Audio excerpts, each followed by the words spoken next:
You all know my first guest. She's the anchor of Fox News at night and the chief legal correspondent for Fox News Channel. She's also the author of this terrific new book called Finding the Bright Side, The Art of Chasing What Matters. Would you please welcome my friend Shannon Bream.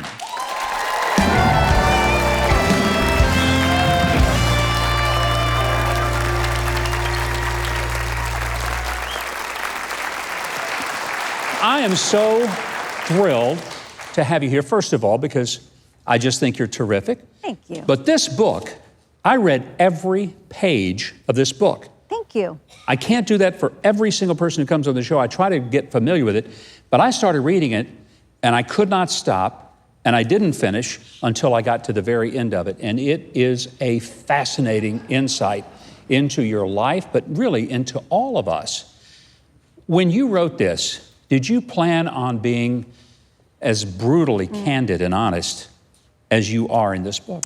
I wish I could say that I knew from the beginning that I was going to do that, because when the publisher started talking with me, I thought, I'll write a serious legal book. It'll be about the Supreme Court that I cover, something like that. And he said, no, that stuff's really boring. No one buys that. Yeah. They want to hear stories about your real life. So I said, okay, I'll write about my real life. I said, I want my faith to be the center of the book. They said, that's great. You can write about that as much as you want. You told a powerful story. You were going to make a speech. You had just gone through and were actually going through the middle of a very serious issue with your eyes. You couldn't see. It was a powerful experience because so many people came up to you afterwards. They could relate to that Shannon Bream, not the one that everything's happy. They could relate to that one. Did that impact you to realize people needed that? Absolutely did, because it was a fantastic Christian gathering I was going to, and it was to talk about my faith and work and all these positive things. And I was really struggling recovering from this cornea surgery that hadn't gone well. And I went to my husband thinking he's going to affirm my desire to cancel this whole thing. I said, you know, I'm not in a place to do this at all. And he said, you're going to go. And you're going to be honest. I mean, you guys have been through a lot of stuff, and you're really young, by the way. So Not as young as you might think. A lot younger than me, I can tell you that. But I found really coming to appreciate not only Sheldon as your husband, but as a spiritual rock through your life, and how God has given each of you the capacity to complement each other. Yeah, and one of our favorite sayings is we are not perfect, but we're perfect for each other, because we do kind of fill each other's strengths and weaknesses. And I couldn't do what I do without him. We talked a little bit backstage about me getting fired from my first TV job, which was humiliating. Yeah, that's a fascinating story. Yeah, Everybody thinks you just shot like a rocket up to Fox News. It wasn't quite like that. No. I'd been a lawyer, and I went to work at a local TV station, and I bugged the boss like crazy. I was making coffee and working overnights and just doing, the basic learn as you go, working the teleprompter, doing all these things. And I finally convinced him to let me be on air. He's like, if a story breaks, no reporter is humanly available to go to this thing, and we need someone, you can go. So I started appearing on air just a little bit. He left the station, the new guy came in and started cleaning house. And he called me in, and the head of HR was sitting there, and I thought, I'm getting promoted, which is not what happens. The head of HR is sitting there, you're not getting promoted. And he said, you're the worst person I've ever seen on TV. You will never make it in this business. And you need to go back to being a lawyer, because I hope you're better at that than you are being a reporter. My gosh, I hope you have sent him an autographed picture and said, hey, do you remember when you told me how bad I was? Well, I'm doing pretty well. I'm fine. That motivated you, didn't it? It did. You have been covering the Supreme Court for the Fox News Channel for a number of years now. I've watched you breathlessly run down the steps of the Supreme Court. I've been amazed that you have like a couple of 100-page decision.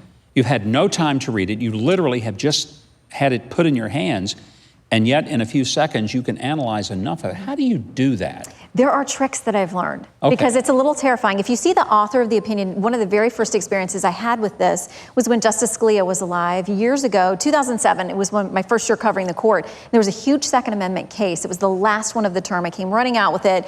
And when I saw his name as the author of the opinion, I knew which way, knowing how he felt about the Second Amendment, which way it was going to go, was going to be supportive of gun rights. But Greta Van Susteren, a colleague and friend of mine, former colleague. Who we all love. Yes, and she taught me a wonderful trick. She's a fantastic attorney, too. She said, turn to the dissent, and when you see who lost and who's paired up together there, it gives you a great idea about what really happened in the majority opinion. So there are little tricks of the trade, and you try to shortcut it as fast as you can. There are some surprises that have happened even within the last week. Gorsuch and Kavanaugh didn't really vote the way a lot of conservatives thought they would. What happened? I think with both of them, they have different interesting independent streaks that we saw and knew going through all of their old opinions in the courts that they'd served on before. They wouldn't be in lockstep with some of the other conservatives. I think Justice Gorsuch has a very libertarian streak about certain things, and he feels a certain way about some of the criminal law cases. I think Justice Kavanaugh very much wants to be seen as independent and do his own thing. So I don't think that they're always going to stick together, even when people want them to. I think those two are very independent additions to the court. Are we going to see a pro-life case bubble up to the court within the next year? I think we will. I think because there's so many of these state laws that have been passed on both ends of the spectrum on the issue of abortion. I think the court knows that they are going to have to take one of these cases, which means it will come in their next term, which runs fall through June, which means probably we'll get a decision in June 2020, right in the middle of a presidential race, and it's going to make that issue front and center. Any prediction on which way you think this court, current makeup, would likely decide on a pro-life case? I don't think that they would do a sweeping overhaul or overturning of Roe v. Wade. I do think that there are places that they are willing to be more incremental about their decisions. And I think that you could pull together the 5 conservatives on a number of smaller issues that may be things that aren't going to uphold something out there like Alabama and Missouri and some of the other ones that are 6 or 8 week bans. But I do think they may do more to crack down on admitting privileges to hospitals for doctors and other medical requirements that will in some ways kind of chip away at some of the abortion access out there. Shannon, thank you very much for coming. I'm truly grateful for your friendship, but more than that, for the remarkable honesty of your story, and thanks for sharing it with us. Shannon Bream. Now, Shannon's wonderful new book called Finding the Bright Side, The Art of Chasing What Matters, is available at all booksellers. I mean, everywhere they sell books, they'll have her book. If they don't, it's not much of a bookstore, I can tell you that. You can also watch Shannon on Fox News at night, and you can follow her on Twitter at Shannon Bream.